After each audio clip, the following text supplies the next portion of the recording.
예, 전주시 갑 김윤덕 의원입니다. 언론재단 이사장님. 예. 지난해 5월부터 가짜뉴스 피해 신고 상담 센터를 개소해서 네. 운영하고 있다가 최근에 폐쇄했죠? 네, 그렇습니다. 올해 상담 실적을 보니까 13건 내용이 거의 없어요. 예. 지난 국감에서 그렇게 야당이 반대하고 했는데도 정말 야심차게 출발해서 한 것 치고는 정말 옹색하기 그지없는데 네. 이거 뭐 사과라도 한번 해야 되는 거 아니에요? 사실 약간의 판단 착오가 있었던 것 아닌가 싶습니다. 무슨 말씀이냐면 이 가짜 뉴스를 아니 이사장님 너무 복잡하지 마시고요. 네네. 이거 문제가 너무 많잖아요. 당시에 윤석열 대통령이 가짜뉴스 운운하니까 준비도 없이 무조건 만들었다가 당시에 운영하고 낭패를 본 경우 아닙니까? 당시에는 여당뿐만이 아니라 여당이나 정부뿐만이 아니라 가짜 뉴스가 굉장히 사회적인 이슈가 되었을 때이고 언론진흥재단의 정관에 보면은 저희들이 그런 일을 할 수 있도록 되어 있습니다. 아니 할 수 있도록 돼 있으면 하면 되지. 가짜뉴스 피해 신고 상담을 만들어가지고 신고센터가 되니까 대문짝만하게 홍보하는데 열중하고 용두사미도 이런 용두사미가 없는 거 아니에요? 어쨌든 문제가 있어서 폐쇄 결정을 했으면 거기에 대해서 반성하고 사과하고 잘못했다. 그렇게 해야 되는 거 아닌가요? 정책의 잘못은 늘상 있을 수 있는 것이고요. 저희들의 입장 잘못이 늘상 있을 수 있으니까 사과 안 해도 되는 겁니까? 예? 그렇게 헛웃음을 웃을 상황이 아닙니다, 이사장님. 이사장님. 예. 여론 집중도 조사위원회를 구성해서 네. 여론 집중도 조사를 하고 네. 매해 보고서 형태로 작성해서 네. 그 결과를 3년마다 네. 이번에 공개하도록 되어 있는 거 맞죠? 맞습니다. 그래서 작년에 그 결과 보고서를 네. 작성했다고 내부 문서에 나와 있어요? 네, 그렇습니다. 그렇죠? 네. 그래서 그걸 제출하라고 하니까 21년 거를 제출했어요, 저희한테. 올해 거는 없다는 겁니다.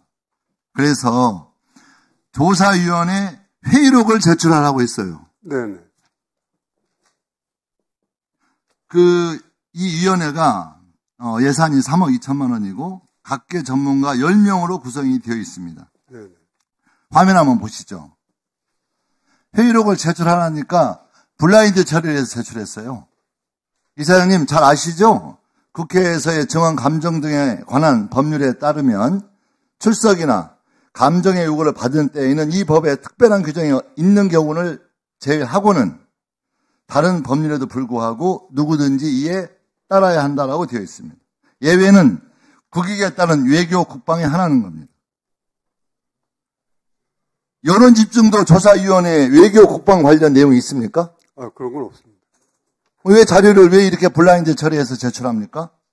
근데 이 심사위원이나 발언이 공개가 될 경우에 그 심사위원회에서 아니 여론 집중도 조사 결과에 대한 회의 내용을 공개하면 되죠. 네.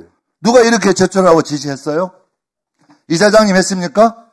그렇지는 않습니다. 그러면 제출할 수 있어요? 제가 실무자하고 바로 상의해서 제출할 수 있으면 국회에서 제출하라고 그러시면 저희들은 제출하겠습니다. 지금 제출 안 한 실무자는 어떻게 되는 겁니까?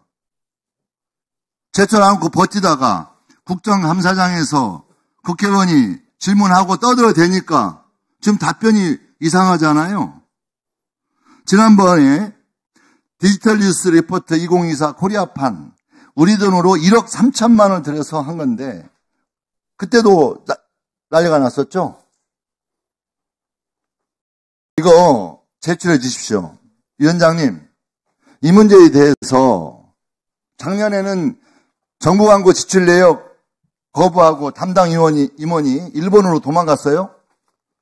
이번에도 회의록 제출 불성실하게 이건 도를 완전히 넘은 경우이기 때문에 저는 이 문제 고발해야 된다고 생각합니다. 정식으로 우리 위원회에 고발을 요청드리는 거고요. 이사장님, 네. 이거 오후까지 제출해 주십시오. 그러면 넘어가겠다는 말씀 드리겠습니다. 다시 한번 말씀드리는데요. 그 가짜뉴스 센터 거기에 대해서 어떤 형태로는지 공식적인 사과를 하고 그 폐쇄된 거에 대해서 지난 경과에 대해서 별도로 저희 의원실에 보고해 주십시오. 네. KTV 원장님, 네. 앞으로 나와주세요.